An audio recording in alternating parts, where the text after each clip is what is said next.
Hello, everybody. Scott Furkin with you again for another in a series of interviews of guest artists appearing at the Hill House on Devil's Backbone, an open-air music venue located on Kenwood Hill in the south end of Louisville, Kentucky. This time I'm speaking with Natalie Brooke, Luke Walker, Nate Shulkin, and Nestor, members of a funk rock jam band with an infectious vibe that includes fast tempos, sloshy rock elements, balanced by transcendent jazz and classical roots. They hail from Maryland, but they are out on tour, and tonight they are with us at the Hill House making their Hill House debut. Welcome, everybody. Thank you for having us. Yeah, thanks for being here. So, I know this is your first time at the Hill House, but not your first time in Louisville. In fact, you played the Whirling Tiger last night? Yes. Yeah, how was that? Oh, it was good. It was good. We're finding out that Louisville is a really cool town with a lot of art and musicians and bands and great places to play. Absolutely. Now, have you been here before Whirling Tiger? Yeah, we played here 3 times before that. We did Melwood Tavern twice, and actually Derek Trucks showed up the second time just to hang out at the bar. Cool. And then the third time was at Headliners Music Hall with Houseplant. Sure. Well, tell us how the 4 of you came together as a band and how long you've been at it. Mm-hmm. Anybody? Want to answer that? You want to? I don't. Yeah. So we all play in our own groups, and I think Natalie did like a really good job of kind of looking around the Baltimore music scene and plucking, everybody from every good band. Yeah. And she's really assembled some kind of super group. So all our groups have been playing around each other for so long. Okay. And like me and Nate were always manifesting, like, I hope we get to play in a band together one day. Yeah. And like 3 months later, we ended up on a Zoom call with Natalie joining the band. So. Okay. Yeah, just the Baltimore music scene. What are some of the other band names that you guys have? My band is Uncle Kunkel's One Grand Band. We're like a jam band, very wacky, fun music. Okay. My band is just Nestor. Okay. Just me and some other dudes. I have a band called Greasy Hands, and I play in a tribute band, Grateful Dead tribute band called Dancing Bears. Okay, cool. So you're out on tour, and I know you've been East Coast, Mid-Coast, Midwest, even out to Colorado. In fact, you're going out to Kansas tomorrow and then on out to Colorado next week. Yep. Tell us a little bit about life as a touring band. Ooh, life as a touring band. Yeah, so we're a party of 5. It's us 4 plus our tour manager, and we get into a little 15-passenger van. We got a lot of gear, and we just hit the road and unload it and load it back up every night and play fun shows, and we get along really well. I've heard a lot of stories about bands on the road, and we just get along well. We like each other. We work through stuff, and we have fun, so. Great. Yeah. Well, how did each of you get drawn to your respective instruments? Let's start with Nestor and the bass. I started playing piano when I was like 5, I think. Played guitar for a while, and then one day I picked up a bass, and it just felt like immediately, oh yeah, there it is. And its place, its role, finding out its role in a band and in music was just right, It felt right. Were you self-taught, or did you have lessons, or what was I the had deal? some really good different mentors and teachers growing up over the years. Like my next door neighbor growing up was like a long-haired hippie fusion guitarist that taught me like so much about being a musician, how to set up a PA, and how to be a gigging professional. All the ins and outs. Now, Natalie, I know you're classically trained. You started taking piano at about age 5. Yeah. So tell us a little bit about that and how it has influenced your evolution as an artist. Yeah, for sure. When I was really young, I hated lessons, just like anyone else. I would cry before the lessons on the driveway and not want to go. And then it was actually when I quit lessons in middle school, my mom was like, okay, you're done. We're not doing this anymore. That's when I picked up my MP3 at the time and started learning stuff by ear. And I think that's when I really got into music. But yeah, classical has influenced my playing just because I love the literature. I love the amount of history and obviously the agility that it takes to play all over the piano. I just love that so much, and I respect it so much. So yeah. And now you are a piano teacher, if I understand. Yeah. So tell us a little bit about that. Yeah, I love teaching piano. My teacher in high school told me that it's kind of like our duty to pass on the knowledge. And at first I was like, I don't know. But then as I started doing it, I found that I really love it, especially since I'm a private teacher. I don't do it through a school. So I get all kids and people who are dedicated and want to be there. So it's really just an amazing exploration of getting to know the person and me learning more about the instrument through them too. So, yeah. And you're teaching them the classics? Whatever they want, you Okay. know, anything from a 6-year-old who's like in the books and she loves it, or a 50-year-old who is constantly showing me cool 70s, 80s songs, or a 15-year-old who loves like reggae and Elton John, you know. So, Okay. yeah, whatever they want to learn. Cool. Luke, what about you? How did you come to the guitar? My dad is a great player, and he went to Guitar Institute of Technology in L.A. And so, since I was a baby, he'd sing to me in the bathtub and whatever. And by the time I was like 6, 7 years old, Yeah. I had a guitar in my hands or a ukulele or some stringed instrument. Cool. I took guitar lessons, and like cried and wanted to go home and just didn't really dig it. And so yeah, my dad just kind of taught me at the kitchen table every single night, and that's how he raised me on like roots, blues music, Taj Mahal, Allman Brothers, all that stuff. And Does he play in a band? he doesn't these days anymore. He's kind of still a kitchen table kind of guy, Yeah. but he's a great player, and I still like. I can move a little bit faster than he can, but I will never have all the knowledge that he does. He really is like the wizard of my guitar upbringing. That's cool. Awesome. How about the drummer there? I started on piano when I was like 5 or 6. My mom. That's a percussion, percussion instrument. Exactly. Yeah. My mom plays piano and violin. She played in the Klezmer band when I was a kid, so I kind of grew up around that. And then after a year, I threw a hissy fit and didn't want to practice anymore. And then a little bit after Seems that, to be I a don't know- theme. Yeah. And I don't know what it was at like 5 or 6 years old. I was like, I feel like I have a lot of frustration. I feel like drums would be really good for that. So started playing drums and somehow saw it through. I got started on just like snare drum, stuff that typically wouldn't keep a little kid, but it kept me. And then I became obsessed with it. In high school, I would just be in my basement playing for 5 hours a day. My dad was a big classic rock guy, so classic rock was super inspiring for me. And then when I started in high school, I joined the jazz band, and that really kind of blew my mind open to improv Sure. and listening. And, Sure. Yeah. What would you all, any of you, say were your earlier musical influences, like when you were, coming of age? Somebody else want to answer that? I got to think about it. Okay. Yeah, I would say like jazz and the blues, and as related as those two things are, they're wildly different. But yeah, like a lot of horn players like Coltrane and Miles and Gillespie and all that stuff. But then also like Taj Mahal, Duane Allman, Little Feat, any of that kind of like household barbecue cookout music, Yeah. that's playing in the house, Yeah. is kind of where that's always where my ear's been.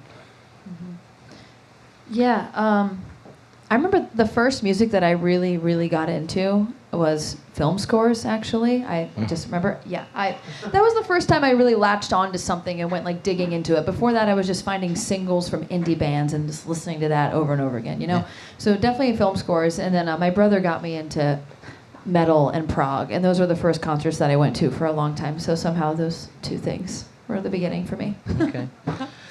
Yeah, my big three are Primus, Rush, and Pink Floyd. And I remember very distinctly, I believe I was 14 or 15 years old, my buddy Brett and I went to a Primus concert. It was like the first concert I went to without my parents, that is not like a family thing. And it like altered the course of my life. I saw Les Claypool play and was like, yeah, let's do that. Let's make it all about that. Okay. Growing up, classic rock, John Bonham, Stuart Copeland from the Police. That's where I like really shot off and became obsessed. And Okay. definitely like 90s grunge, Nirvana, big into that. That was all very influential early on. All right. So your all sound has been described as a mashup of, let's see, I got this from your website. So it's been described as genre bending. Yes. And a mashup between Rick James and Rush. Do Yeah. you agree? Yeah. I mean, actually, it's really funny because the last 2 years on Halloween, when we've done a tribute set, we did Rick James and then we did Rush. So I don't even think any of us realized that. But yeah, I think somebody said that to me years and years and years ago at a gig, and it's probably just the combination of funk and high energy, and then the prog rockness of Rush. So Yeah. Well, who does most of the writing, or I guess asked another way, how's a song come about for you guys? yeah, I would say that I do most of the writing, and I bring it to the band mostly complete, and then I really welcome everybody's kind of like additions musically. She lets us have our way. It's great. Yeah. Okay. Yeah. All right. Live performing. I know that you all are renowned for high energy sets. So, what do you like about performing live to a crowd, and what really does it for you? Somebody want to answer that? I'll Go for it, Yeah, Nate. go for it, You're Nate. super high energy back there. Yeah, well, honestly, about this band in particular, one of my favorite parts about it is no matter how many people there are out in the audience, we have so much fun on stage, and we all trust each other so much on stage, so we can kind of relax a little bit. I feel like that energy is contagious, and we kind of latch on to whoever is out there, and it's always a very fun give and take. What we put out, they take. What they put out, we take. So Yeah. It's very mutually beneficial, super fun experience. Cool. So you've been out touring. What are some of the standout venues or shows that you've played? What are some of the cooler ones that you recall? I'd say just for all of us as a hometown thing, we get to play the 930 Club a couple times, and that's Yeah. like very In Baltimore? in DC. Oh, in DC, okay. Very historic club. Been there for a long time. Okay. I used to go see shows there with my parents and stuff. But it's like a big club, and Okay. it's kind of a big deal Yeah. to play that for where we're from. That's what comes to mind for me. Yeah, it's legendary. There's a lot of places in our area that, like Fish, Foo Fighters, Nirvana, Chili Peppers, all played when they were coming up. The 8x10. Yeah, the 8x10 Mm-hmm. I was in going to Baltimore. ask about the 8x10 because Yeah. I heard about that as a Baltimore, Oh. spot. It's the spot. But has now been closed? It's been bought been by. saved. Yeah, it's been Oh, saved. It's been all epically right. saved by a Philly company that also Okay. owns a venue, and then a local musician, but he's all over the country playing. His name is Chris Jacobs. So. And yeah. it'll continue as the 8x10? Yeah. Okay. And I think everybody thinks that they're really going to honor what it was and is, and they're going to carry that on. Right. So. Okay, cool. I know you have played with Big Something. Yeah. And also John Ingram. Yeah. Yeah. Yeah. We just did last week. Okay. Love John Ingram. Big Something was here in May, and John Oh, Ingram will cool. be here next month. Oh, so, amazing. yeah, we're getting quite a... And the guys from the settlement have also been here, and they... Yeah, we so love them. It sounds like you kind of making the same scene. Yeah, Yeah, yeah. The cool. bass player from the settlement, she fixed the air conditioning in our car last weekend. Or in our van. That's amazing. Yeah, the front seat was hot. The front seat wasn't blowing any air, but the back seats were. And Rebecca, the bassist, she was like, "Oh, I know how to fix that." She just went right in and plugged something in, and we all screamed. Yeah, because they travel in an old church van. Yeah, I think it's the same one. We have an old karate van. It's It's from a an old karate academy. school. Okay. Cool. Well, in addition to live performing, you all have done some recording. I know, for example, Natalie, Wicked and Wonderful, your debut EP, came Yeah. out in 2024. Yeah. Tell us about what it was like to go into the studio and make a record. I love going into the studio. It feels like going into a bubble and taking the song as like a little nucleus and just turning it into this fully formed thing. So I love doing that. Wicked and Wonderful was the first EP that we did, and I feel like it was like this mini storybook of kind of my music. And then the next studio album, Measured in Moments, was like a way longer experience, just like that. Yeah, that was 11 tracks, right? Yeah. Came out in 2025? Yep. Okay. And you guys were all on that record? Okay, cool. Yeah.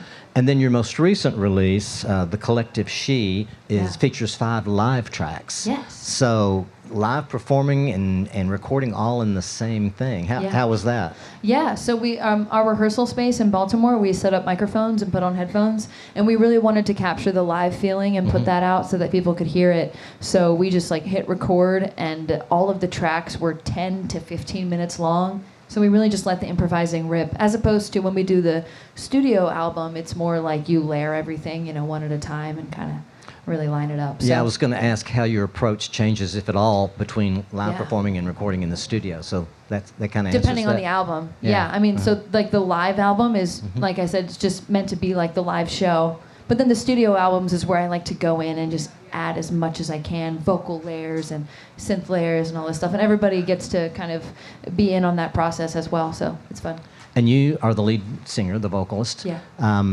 Did you have to come into that role, or does it come naturally to you, or what? I guess it came naturally to me, because sometimes I look back and I just think about how I didn't have any practice with that. But I think that probably comes from the classical roots, and also being in big band in college, which was horn layering and stuff like that. So, I just took all of that and took it to the studio. Okay. Where can we find your music when we're not listening to you live at the Hill House? Yeah, anywhere online that you get streamable music. Spotify, iTunes, YouTube as well. Okay. We've got some live sets on YouTube too. So. Okay. And you have your vinyl album for sale over there at the merch Yes, table. we've got vinyls and CDs. Okay. The last 2 albums on CDs, and then the studio album Measured in Moments on vinyl. Cool. So you're here tonight. Tomorrow night you'll be in Lawrence, Kansas. Yes. And what's happening in Kansas? In Kansas, we're playing at Lucia's. A lot. Yeah, there's a lot happening there, especially during the summer. We've heard when all the students go home. We're just playing at this cool little spot called Lucia's, Okay. and all of this is helping us get out to Colorado, where we'll be for about a week and a half, hitting some festivals and other cool stuff. Yeah, you'll be in Boulder and Telluride. Yeah, and Boulder, Telluride. We're doing Rhythms on the Rio. We're doing Beanstalk. A bunch of other Colorado places. Golden, Golden, Colorado. Durango. That'll probably be the Awesome. furthest west in this country I've ever driven. That's so awesome. That'll be fun. Well, tonight you're in Kentucky, specifically in Louisville, and we can't wait to hear what you have for us. So thanks for speaking with me, and let's get on with the show. Thank you. Thanks. Cheers.